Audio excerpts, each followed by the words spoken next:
ये जो एक्सपेरिमेंट है ना, कहीं पे देखोगे रदरफोर्ड एक्सपेरिमेंट लिखा होता है, कहीं पर देखोगे कि गीगर मार्शटन एक्सपेरिमेंट लिखा होता है, ठीक है? अब ये जो एक्सपेरिमेंट किया गया ना बाय देम, इसमें क्या किया गया था, एक लिया गया था, एक बिस्मथ का एलिमेंट लिया गया, जिसका ये एटॉमिक नंबर, ये मास नंबर था। बिस्मथ जो होता है रेडियो एक्टिव होता है, ये अल्फा रेज़ को एमिट करता है, अल्फा रेज़, बीटा रेज़ को एमिट करता है। लेकिन ये जो अल्फा रेज़ और बीटा रेज़ जो होती है ना, ये हर तरफ फैल जाती है, स्कैटर कर जाती है, छितर जाती है। तो उसको एक लाइन में रखने के लिए, क्योंकि हम अभी देखेंगे कि हमको जो अल्फा रेज़ चाहिए होगी ना, वो हमको एक लाइन पे चाहिए होगी।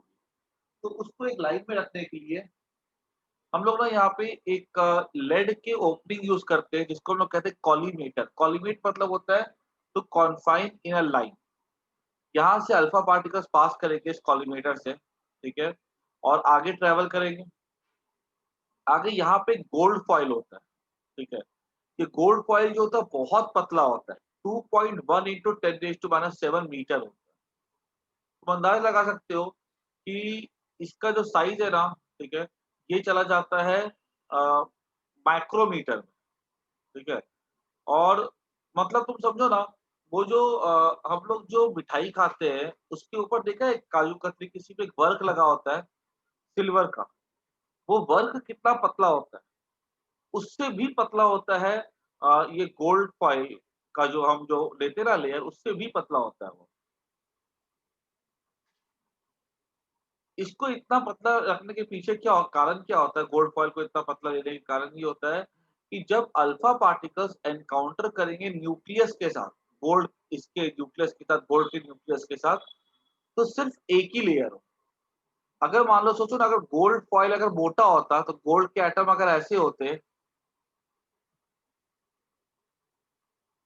एक अल्फा पार्टिकल एंटर करता है, जब वो एंटर करेगा, एक से एक के पास गया, दूसरे के पास गया, तीसरे के पास गया, कहीं न कहीं उसको न्यूक्लियस मिलेगा और वो हिट करके पीछे लौट कर के आ जाएगा। ऐसे तो गड़बड़ हो जाएगी। हमको स्टडी करना है एटम के बारे में, तो अब यहाँ तो एटम्स आ रहे हैं, तो इसलिए ये गलत हो जाएगा। हमको सिर्फ एक ही एटम चाहिए अपने रास्ते पे, तो एक एटम रास्ते पे लाने के लिए हम क्या करते हैं, इसको बीट करते हैं हैमर से, और ये टूटता नहीं, और क्या होता है, ये गोल्ड के जो एटम्स जो होते हैं ना, ये इधर भाग जाएँगे, ठीक है? एक इधर चला गया, एक इसका इधर आ जाएगा, ठीक है? एक इसका इधर आ जाएगा, एक इसका इधर आ जाएगा। ऐसे करके टूटता भी नहीं है और एक लेयर में आ जाते हैं ये, और एक लेयर जो होती है, एक एटम की बनी होती है। तो थिकनेस होगी एक लेयर की, वो एक एटम से कंट्रीब्यूट होती है। इसलिए हम क्या करते हैं, इसको गोल्ड जो होता है बहुत मैल्लेबल होता है। मैल्लेबल होने की वजह से it can be beaten into thin sheets in such A way that the sheet is made up of approximately 1 atom in a layer only, ठीक है? तो यहाँ लिख देता हूँ, AU is malleable, it is beaten in thin sheet so that one atom is in layer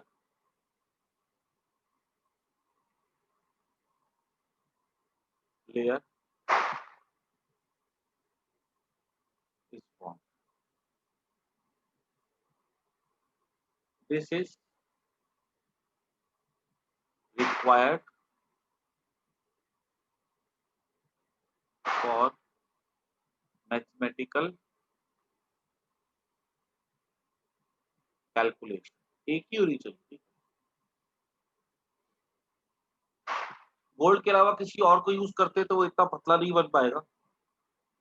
उसके बाद यहाँ पर क्या होता है, जैसे ही ये अल्फा पार्टिकल जाएगा ना, ठीक है? तो ये आर पार जाते हैं, तो जैसे यहाँ पे टकराएंगे ना, यहाँ पे ना एक्चुअली स्किंटिलेशन इफेक्ट होता है, ऐसे चमकेगा यहाँ पे, जहाँ पर भी अल्फा पार्टिकल जाके टकराएगा, ठीक है? ऐसे ऐसे यहाँ पे स्किंटिलेशन इफेक्ट होता है और स्किन चमकेगा, ठीक है? यहाँ पे बिकॉज जो जिंक सल्फाइड होती है ना, ये जो पुरानी जो टीवी आती थी ना, डब्बे वाली टीवी, उसमें बेरियम प्लैटिनम साइनाइड की कोटिंग होती थी या जिंक सल्फाइड की कोटिंग होती थी।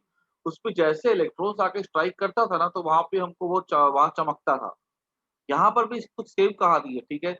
जिंक सल्फाइड या बेरियम प्लैटिनम साइनाइड की कोटिंग होती है, जैसे आकर के टकराएगा ना अल्फा पार्टिकल वो चमकेगा और वो चमक बहुत छोटी होती है, उसकी लाइट बहुत कम होती है, तो उसको देखने के लिए हम यहाँ पे डिटेक्टर यूज करते हैं mic which is a microscope, ठीक है। और this is a setup for the Rutherford experiment, ठीक है। और यहाँ से जो अल्फा पार्टिकल्स निकलते हैं ना उनकी एनर्जी होती है 5.5 से लेकर के 7.7 मेगा इलेक्ट्रॉन वोल्ट, ठीक है।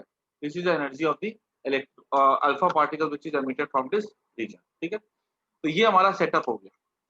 सेट हम लोग जब पढ़ेंगे ना तो हम लोग उसको 3 पार्ट में पढ़ेंगे। एक सेटअप, उसके बाद दूसरा आएगा ऑब्जर्वेशन, तीसरा आएगा कंक्लूजन और चौथा आएगा ड्रॉबैक, ठीक है। तो 4 पार्ट हो गया ना, सेटअप, ठीक है, ऑब्जर्वेशन, कंक्लूजन और ड्रॉबैक। 4 पार्ट में इसको पूरा का पूरा रदरफोर्ड एक्सपेरिमेंट को पढ़ा जाएगा, ठीक है। आगे बढ़ते हम लोग। अब यहाँ पर जो है ना, जो ऑब्जर्वेशन किया गया ना, मैं शॉर्ट शॉर्ट में सारे ऑब्जर्वेशन लिख देता हूँ बिकॉज ये तुम लोग का काफी हद तक की पढ़ा हुआ भी होगा। तो मैं कोशिश करता हूँ ना कि आज की क्लास में रदरफोर्ड का एक्सपेरिमेंट जो है ये पूरा का पूरा खत्म हो जाए। ऑब्जर्वेशन,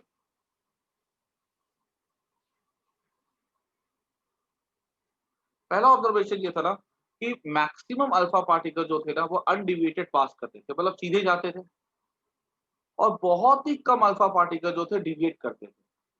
और कितने डिविएट करते थे, मान लो कि जैसे कि हमने अगर काउंटिंग की अगर 10,000, ठीक है, तो 10,000 में मुश्किल से जो डिविएशन होता था ना, ठीक है, वो होता था 14 प्लस पार्टिकल्स का, 14 प्लस का, ठीक है।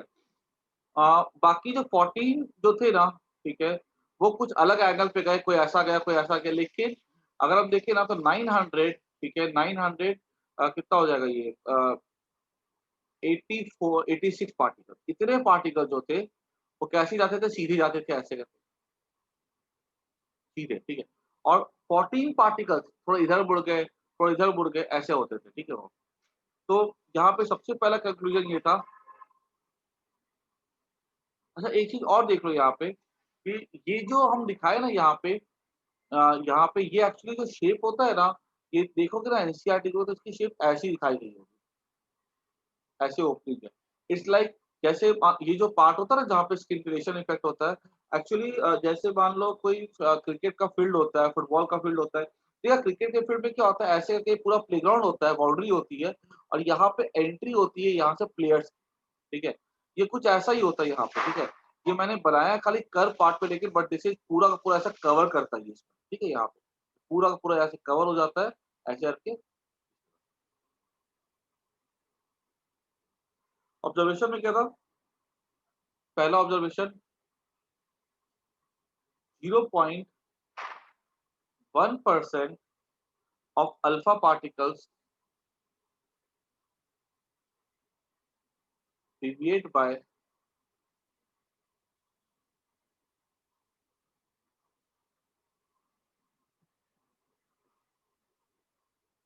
more than 1%, ठीक है, बहुत कम डिविएट करते थे। और अगर बहुत कम डिविएट करते हैं, ठीक है, तो इससे कुछ बातों का कंक्लूजन निकाला गया था जो मैं तुमको बता भी देता हूँ, अभी बाद में लिख दूंगा मैं, कि काफी ज्यादा अंदर में क्या होगा, हॉलो स्पेस होगा। अगर हॉलो स्पेस ज्यादा है, ठीक है, तो क्या होगा यहाँ पे, मान लो अगर मैक्सिमम खाली जगह है तो क्या होगा, सब तो आर पार निकल जाएगी ना। अच्छा कुछ अल्फा पार्टिकल डिविएट करते भी थे ना, ठीक है, बोला गया है बहुत कम डिविएट करते थे। तो अल्फा पार्टिकल्स कब डिविएट करेंगे, जब उनको बीच में पॉजिटिव चार्ज मिलेगा। या अगर मान लो बीच में नेगेटिव होता तो अल्फा पार्टिकल उससे अट्रैक्ट हो जाते। लेकिन हमने क्या देखा कि कुछ अल्फा पार्टिकल ऐसे भागते थे, ऐसे, मतलब क्या हुआ, बीच में कहीं ना कहीं पॉजिटिव चार्ज होना चाहिए, ठीक है। और तीसरी बात, तो ये देखो जो मैं बोल रहा हूँ ना यही पॉइंट बार बार रिपीट करेगा, ठीक है। मतलब एक ऑब्जर्वेशन, दो ऑब्जर्वेशन, तीन ऑब्जर्वेशन एक ही कंक्लूजन को सपोर्ट करेंगे बस। तो मैं तुमको ऑब्जर्वेशन बता देता हूँ। पहली बात तो कि काफी ज्यादा खाली स्पेस होगी, दूसरी बात क्या है कि सेंटर पे पॉजिटिव होगा। अगर पॉजिटिव होगा तभी तो क्या होगा, अल्फा पार्टिकल जो ऐसे जा रहा होगा वो ऐसे डिवेट कर जाएगा रिपल्शन की वजह से। और तीसरी बात, जो पॉजिटिव चार्ज होगा वो बहुत ही कम स्पेस में होगा, ठीक है। बिकॉज अगर सोचो ना, अगर मान लो ऐसे मैंने देखा, ये डिवेट किया, ये सीधा गया, ये सीधा गया, ये सीधा गया। अगर यही यही अगर सेंटर का पार्टिकल गोल्ड का जो पॉजिटिव था, अगर वो बड़ा होता, ऐसा होता, ठीक है। तो क्या होता, ये इसका ऐसे जाता, ये ऐसे जाता, बड़ा है ना भाई, तो दूर तक की इम्पैक्ट होगा ना। ये एक ऐसे आता, अब एक ऐसे चला गया। इसमें क्या, एक ऐसा आता, एक ऐसा आता, एक ऐसा आता, तो ऐसे जाता। मतलब डिफ्लेक्शन जो होता है ना उसका, ज़्यादा का डिफ्लेक्शन होता है, लेकिन चूँकि कम का डिफ्लेक्शन हो रहा है, इसलिए पॉज़िटिव चार्ज कैसा होगा, छोटा होगा, बड़ा होता तो ज़्यादा का डिफ्लेक्शन होता, ठीक है? तो डिफ्लेक्शन से तुमने 3 बातें सीखी, खाली स्पेस ज़्यादा है, दूसरी बात, जो पॉज़िटिव चार्ज है उसकी क्वांटिटी पॉज़िटिव चार्ज है, और तीसरी बात, पॉज़िटिव चार्ज बहुत ही छोटा है, इसलिए डिफ्लेक्शन कैसा हो रहा है, कम हो रहा है।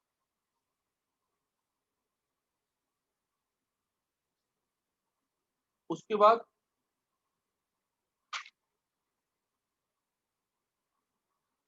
आगे बोला गया कि 1 इन 8000 particles deflects more than 90 degree, ठीक है। सेम बात कंक्लूड की गई, ठीक है, जो पहले मैंने बताया कि एक ही अगर 8000 में डिफ्लेक्ट करता है 90 डिग्री से ज़्यादा, ठीक है, मतलब ये ऐसा है, ये 90 डिग्री कितना हो गया? ऐसा हो गया, ये 90 डिग्री हो गया।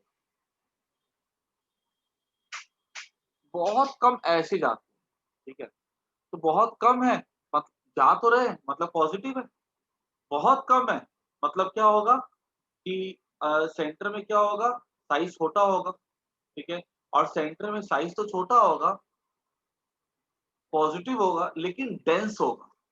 क्योंकि डेंस किस बात से कंक्लूड किया मैंने, अल्फा पार्टिकल खुद भारी होते हैं। अल्फा पार्टिकल का मास कितना होता है, 4u होता है।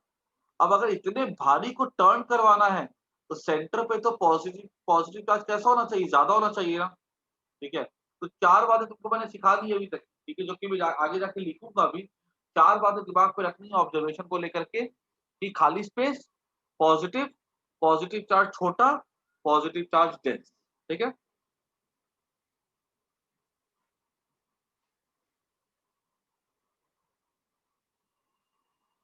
इसके बाद तीसरा देखा गया, 1 इन 10⁻⁶, ठीक है। 10⁻⁶ मतलब कितना हो गया? अ, देख लो, हज़ार 10,000 लाख, 10 लाख, ठीक है। तो 10⁻⁶ पार्टिकल्स मतलब कितने हो गए, ठीक है। यहाँ पे हम क्लियरली बोल सकते हैं ये कितने हो गए, लगभग 1 करोड़ पार्टिकल्स हो गए।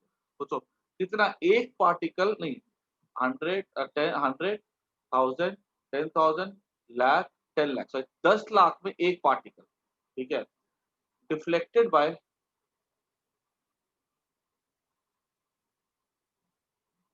180 डिग्री, ठीक है।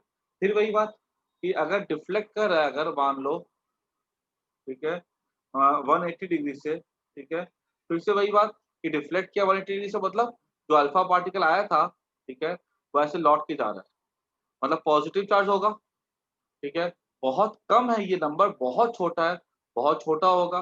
डिफ्लेक्ट कर रहा है, अल्फा पार्टिकल है, अल्फा पार्टिकल भारी होता है, तो ये तो उसका भी बाप होना चाहिए, ये तो और भारी होगा, ठीक है। ये ऑब्जर्वेशन का तीसरा। और ये ऑब्जर्वेशन कैसे पता चला? ये एक्चुअली जो ऑब्जर्वेशन था ना, ओके, ये ऑब्जर्वेशन कैसे पता चला? इस तरह से पता चला ऑब्जर्वेशन ये वाला, क्योंकि जो हमने देखा ना माइक्रोस्कोप की हेल्प से स्किंटिलेशन इफेक्ट, उससे पता चला कि भई ये कैसे आ रहा है, ये कैसे नहीं आ रहा है, ठीक है। कितना स्किंटिलेट करा वहाँ पे, ठीक है। उस चीज़ से पता चला कि यहाँ पे कितना इसका इम्पैक्ट हुआ है। उसके बाद इसके लिए ना एक ग्राफ भी ड्रॉ किया गया था, देखो ये वाला जो ग्राफ है ना, ये तुमको ग्राफ अपने एनसीईआरटी के बुक पे मिल जाएगा, ठीक है। जहाँ पे ये बताया गया एग्जैक्टली कि ग्राफ ड्रॉ करवाया गया है, इस तरह ग्राफ है वहां पे। ग्राफ एग्जाम में ऐसे आना तो नहीं चाहिए, ठीक है, ये ग्राफ इस तरह से एग्जाम में तो, लेकिन हो सकता है तुमको एक रफ अप्रोक्सीमेटली बोल दिया जाए, इसका एक बार एक अप्रोक्सीमेशन ड्रॉ करो, कितने पार्टिकल्स टर्न किए ना, उसके बारे में। तो यहाँ पर देखो 10⁻7 है, और यहाँ से जा रहा है, ये एंगल है, ठीक है, जीरो, जीरो से आता है 10, 20, 30, 40, 50, 60, 70, 80, 90, 20 का कैपिटल लेता हूँ, ज्यादा अच्छा रहेगा, बुक में 20 का लिया गया। 20, 40, 60, 80 डिग्री, 100, 120, 140, 160, 180, ठीक है। और यहाँ पे जो है ना, उनमें कितना रिफ्लेक्शन हुआ है वो दिखाया गया यहाँ पे, एक और से लेकर के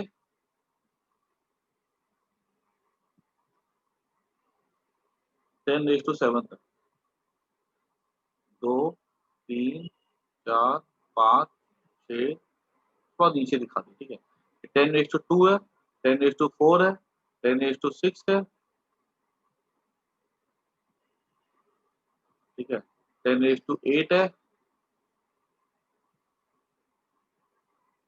नहीं यहाँ पे थोड़ा सा,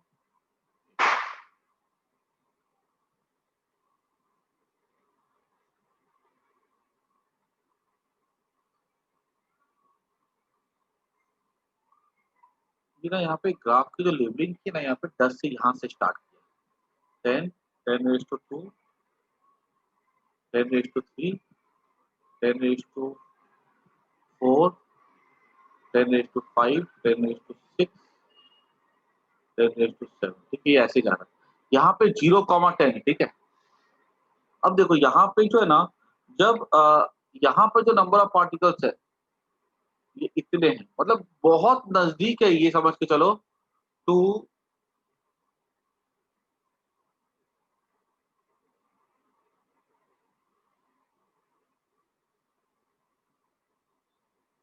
यहाँ पर जो नंबर ऑफ पार्टिकल्स है ना, ठीक है, जो कि डिफ्लेक्ट करते हैं 0 डिग्री के नजदीक, ये देखो कितना, 0 से लेकर 20 डिग्री, यहाँ पे ये अप्रोक्सीमेटली कितना होगा, 1 डिग्री, है ना, यहाँ पे देखो। और 1 डिग्री में क्या है, से कम या 1 डिग्री तक की डिफ्लेक्ट करने वाले कितने पार्टिकल्स है, तो हमने देखा था 99.86%। उसके बाद देखो, जैसे जैसे हम आगे बढ़ेंगे ना, ठीक है, तो जो नंबर ऑफ पार्टिकल्स जो कि डिविएट करेंगे, ठीक है, ये डिग्री डिविएशन डिग्री है, ये नंबर ऑफ पार्टिकल्स है, ठीक है। जैसे जैसे एंगल बढ़ेगा ना, ठीक है, तो उस एंगल में जो नंबर ऑफ पार्टिकल्स डिविएट करेंगे वो लगातार क्योंकि कम होते चले जाएंगे, ठीक है। और यहाँ पर देखना अगर आकर के ना, तो ये कुछ ग्राफ जो है ना, यहाँ पर अगर मैं 20 डिग्री देखूँ ना, तो 20 डिग्री में आएगा लगभग 10⁻4-5 के बीच में, ठीक है। उसके बाद अ, ये ग्राफ जो है ना अप्रोक्सीमेटली कुछ ऐसा पैटर्न फॉलो करता है, हम लोग को एग्जैक्टली ऐसे कुछ नंबर याद करने की जरूरत भी नहीं है, ये ऐसा कुछ पैटर्न फॉलो करता है। और 180 डिग्री पे जाते जाते तुम देख सकते हो कितने कम पार्टिकल बचे, है ना। 180 डिग्री पे जाते जाते जो है ना, यहाँ जो नंबर ऑफ पार्टिकल्स होता है 180 पे, ये तो मेरा हो जाता है लगभग 10 से लेकर के 10⁻2 के बीच में, मतलब कि कुछ, ओके, ठीक है आशीष। तो यहाँ पे जो नंबर ऑफ पार्टिकल्स होते हैं ना, ये बहुत ही कम बचते हैं, 10 से लेके 100 के बीच में 50-60 ही होंगे बस, जो 180 डिग्री के आसपास जो डिविएट करते हैं। ठीक है, तो ये एक बेसिकली रफ अप्रोक्सीमेटिंग ग्राफ हो गई है।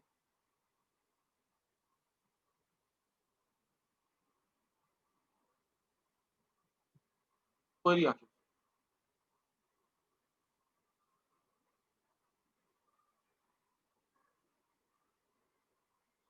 ठीक है, कुछ ऐसा कुछ ग्राफ जान, तो ये ऑब्जर्वेशन लिख लेना है। ठीक है, ग्राफ एग्जाम में देखो, हो सकता है तुम्हें एग्जाम में जो है ना ग्राफ ऐसा पूछ ले, ठीक है, तुम्हें ग्राफ दे दे और ग्राफ से तुमसे कंक्लूजन निकालने के लिए पूछा जाए। ग्राफ तुमको समझ में आना चाहिए कि जैसे जैसे डिग्री बढ़ी है, जो नंबर ऑफ पार्टिकल्स जो डिफ्लेक्ट करते हैं, ठीक है, उस डिग्री में, ठीक है, जैसे कि मान लो 20 डिग्री तक की बहुत कम होते हैं, 60 डिग्री में और कम, 100 डिग्री में और भी कम, ऐसे करके बहुत कम डिफ्लेक्शन इनका होता है। ठीक है, ये ग्राफ एग्जाम में हमारा आ सकता है, इसमें से कंक्लूजन निकालने का लिए बोला जा सकता है। बाकी ये जो लिखा 3 पॉइंट वो मेन है।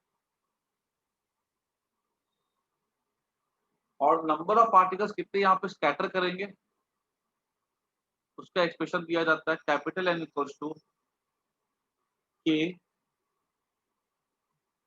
Z square by sine raise to 4 theta by, ठीक है, किस एंगल में कितने पार्टिकल स्कैटर करेंगे, ठीक है, वो डिटरमाइन होता है इस कांस्टेंट से। ठीक है, तो तुमको एक बार एक ये पता है ग्राफ फॉर्मूला है ये।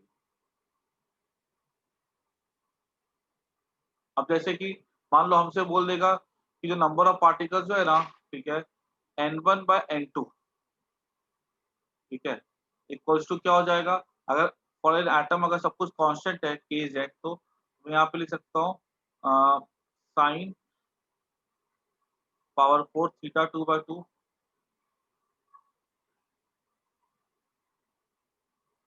ठीक है, ये हो जाएगा n1 बाय n2। ठीक है, अब हमको मान लो बोल देगा n1 की वैल्यू है मान लो 1000, ठीक है, जब थीटा है हमको बोल दिया गया मान लो 30 डिग्री, तो बताओ n2 की वैल्यू क्या होगी जब थीटा हमारा हो जाएगा 60 डिग्री। सीधी सी बात है, खाली यहाँ पे थीटा 1 थीटा 2 पुट कर दो, ठीक है, जो भी अननोन है वो यहाँ से निकाल सकते हैं। इतने एंगल में इतने पार्टिकल स्कैटर करें, तो बताओ इतने एंगल में कितने पार्टिकल स्कैटर करें, वैल्यूज पुट कर दो, you will get the answer from here. ठीक है, तो दिस वाज द ऑब्जर्वेशन। ठीक है, डेटा थोड़ा सा खाली ध्यान में रख लेना इसका। ठीक है, ग्राफ थोड़ा दिमाग को ले सेट कर लेना इसका। हमारा पहले था डायग्राम हमने पढ़ लिया, दूसरा काम था हमारा ऑब्जर्वेशन करना, अब तीसरा काम है कंक्लूजन निकालना। ठीक है, इतना सबको फटाफट नोट कर दो पहले, आगे बढ़ते हैं।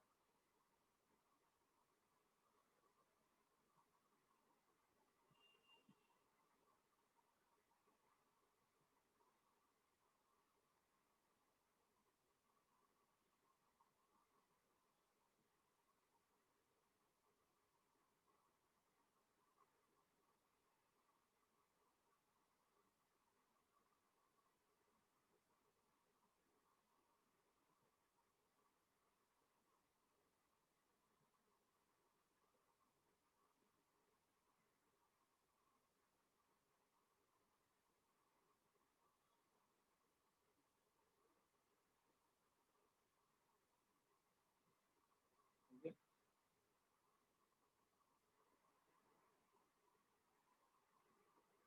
उसके बाद देखो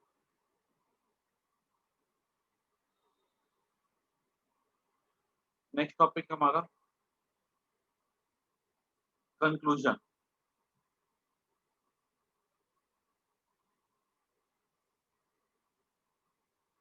ठीक है, पहला कंक्लूजन क्या था, most of the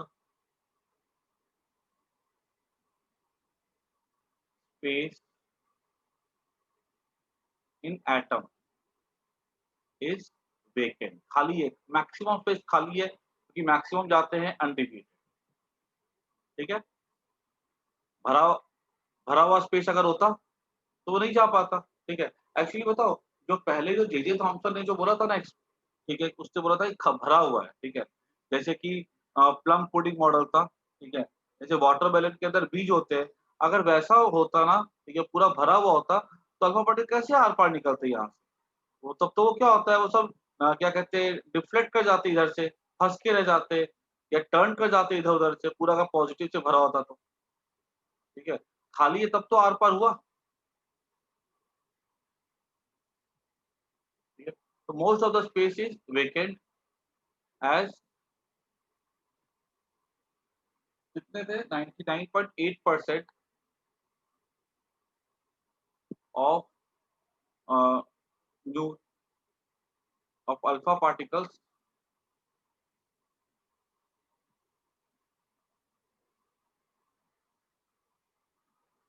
goes अनडिलीटेड।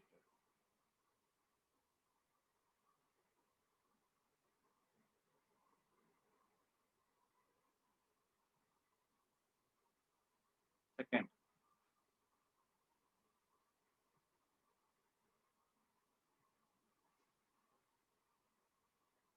The positive charge is concentrated in small volume.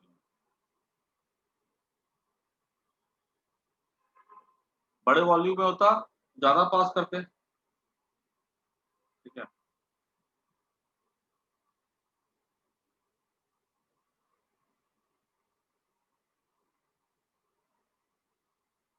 उसके बाद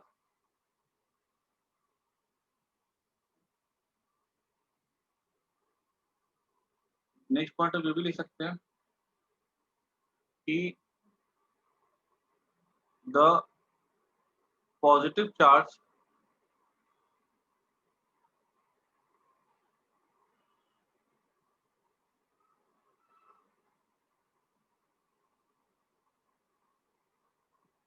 space in which positive charge is concentrated is very dense. Dense है तभी तो उसको वो क्या कहते हैं, अल्फा पार्टिकल को धक्का देकर के एकदम भेज सकता है 180 डिग्री। अगर हल्का होता है यहाँ पे खुद हल्का होता, तो भाई इसको ये कैसे पीछे भेजता? सीधी-सी बात है, ये पता है कैसा है, इट्स लाइक ए तुम किसी बॉल को फेंकते हो दीवार की तरफ और वो बॉल जो होती है लौट करके चली जाती है। क्यों? क्योंकि वो दीवार खुद बहुत भारी होती है, ठीक है? अगर नहीं होता ना, तो क्या होता वो मोमेंटम कंज़र्व ये खुद भी पता खिसक जाता और इसके साथ आगे भी बढ़ जाता। अगर ये हल्का होता ना, तो क्या होता रिपल्शन की वज़ह से खुद खिसक जाता और ये इसके साथ-साथ खिसक जाता। कैसे? बॉल को फेंको कार्टून भी आगे खिसक जाएगा, बॉल भी आगे खिसक जाएगी। बॉल को फेंको दीवार पे, बॉल लौट के आ जाती है, दीवार वही की वही रहती है। इज़ वेरी डेंस, ठीक है? और लास्ट पॉइंट है इसका, ठीक है?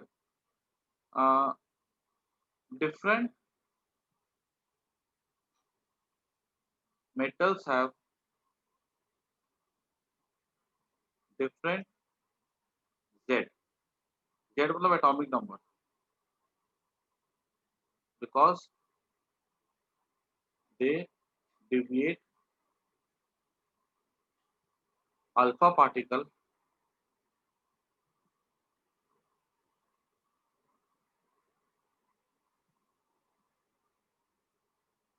by different angle,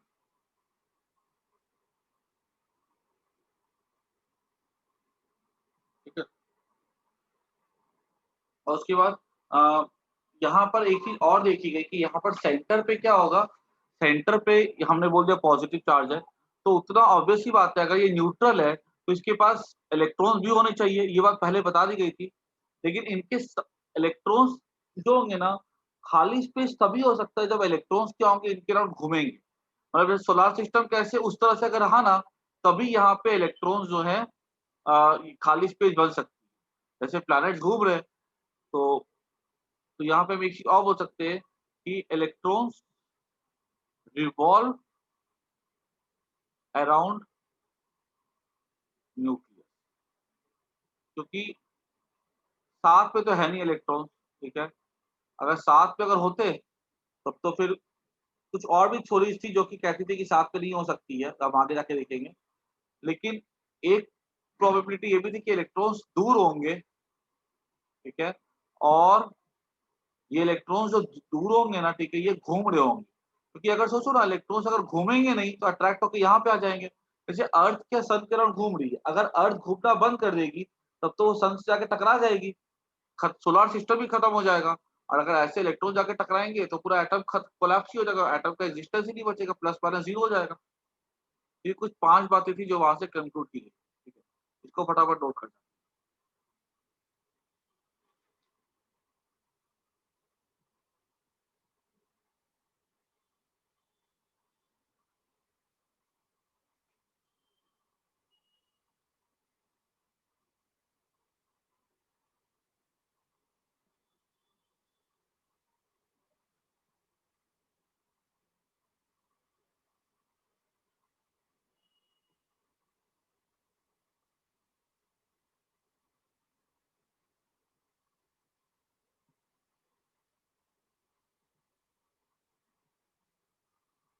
ठीक है ना? ओके। अच्छा, अब यहाँ से हम लोग आगे बढ़ते हैं अब।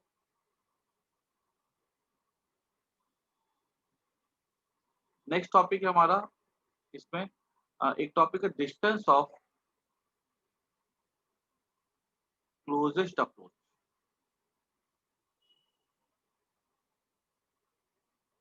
याद रखना कि यहाँ पर कोलिजन तो हो रहा है अल्फा पार्टिकल और गोल्ड न्यूक्लियस का, लेकिन ये जो कंक्लूजन है ना, ये जो कोलिजन जो है ना, ये कोलिजन हमेशा फिजिकल हो ऐसा जरूरी नहीं है। जैसे दीवार के साथ बॉल टकराती है, वो फिजिकल हुआ। यहाँ पे क्या अल्फा पार्टिकल ऐसा है, गोल्ड न्यूक्लियस ऐसा है। अब यहाँ पे जाती है ऐसे, ठीक है, यहाँ पे जाएगी, यहाँ तक की लौट के चली जाएगी। क्यों? क्योंकि जब ये जा रही होगी ना, तो इसकी पूरी की पूरी पोटेंशियल एनर्जी कन्वर्ट कर जाएगी इसमें काइनेटिक एनर्जी कन्वर्ट कर जाएगी इसकी पूरी की पूरी पोटेंशियल एनर्जी। जिस पॉइंट पे पूरी की पूरी काइनेटिक एनर्जी पोटेंशियल में कन्वर्ट कर जाएगी, उसके बियॉन्ड ये नहीं जा पाएगा और फिर लौट करके ये वापस आ जाएगा। तो हमको वही बताना है कि डिस्टेंस ऑफ क्लोजेस्ट अप्रोच क्या होगा। तो अगर आपको डिस्टेंस ऑफ क्लोजेस्ट अप्रोच निकालना है, तो हम यहाँ पे क्या करते हैं, मान लो अल्फा पार्टिकल है यहाँ पे और यहाँ पे हमारा गोल्ड का न्यूक्लियस, और ये डिस्टेंस इतना दूर है गोल्ड न्यूक्लियस से कि इसका यहाँ का पॉजिटिव चार्ज का फर्क यहाँ पे नहीं पड़ता है। यहाँ पे हम ये डिस्टेंस पे इन्फिनिटी ले लेते हैं। इन्फिनिटी मतलब ये नहीं होता है कि हम उसको अनंत से दूर लेकर के रखते हैं। इन्फिनिटी मतलब इतना दूर रख दो गोल्ड न्यूक्लियस से कि उसके इलेक्ट्रिक फील्ड का यहाँ पे कोई इफेक्ट ना पड़े। ठीक है? और यहाँ से हमने भेजा इसको, ठीक है? ये निकला यहाँ से बिस्मथ से, ठीक है? और ये इधर ट्रैवल किया। इसके पास कितनी काइनेटिक एनर्जी थी, हाफ एमवी स्क्वायर, जो कि हम देखे थे कि मैक्सिमम हो सकता है 7.7 मेगा इलेक्ट्रॉन वोल्ट।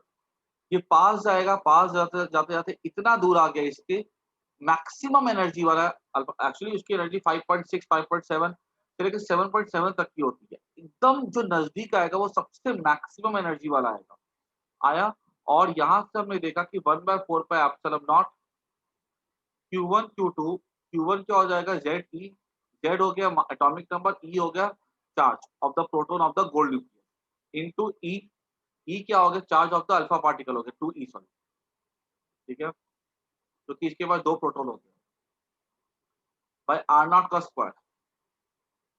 अब एक बार हमको पता है इसकी वैल्यू, ठीक है, 7.7 मेगा इलेक्ट्रॉन वोल्ट। हमको Z पता है गोल्ड का, हमको E पता है 1.6 इंटू 10⁻19 कूलम होता है। हमको इसकी वैल्यू पता ही है 9 इंटू 10⁻9 होती है। हम आर नॉट निकाल सकते हैं, ठीक है। और ये पूरा कैलकुलेशन करके अगर तुम आर नॉट की वैल्यू निकालोगे ना, ठीक है, तो R naught will come out to be 30 fermi, ठीक है। ये तुम्हारे टेक्स्ट बुक में ही कैलकुलेशन किया हुआ भी है, ठीक है। एनसीईआरटी में भी कैलकुलेशन किया हुआ है और तुम्हारे स्कूल की टेक्स्ट बुक में भी किया हुआ है कैलकुलेशन।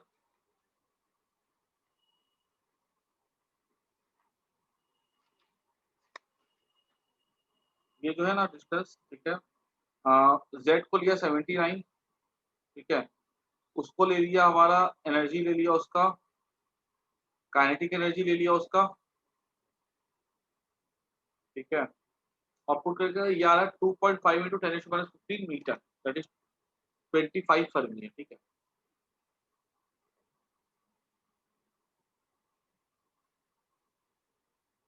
55 फर्मी।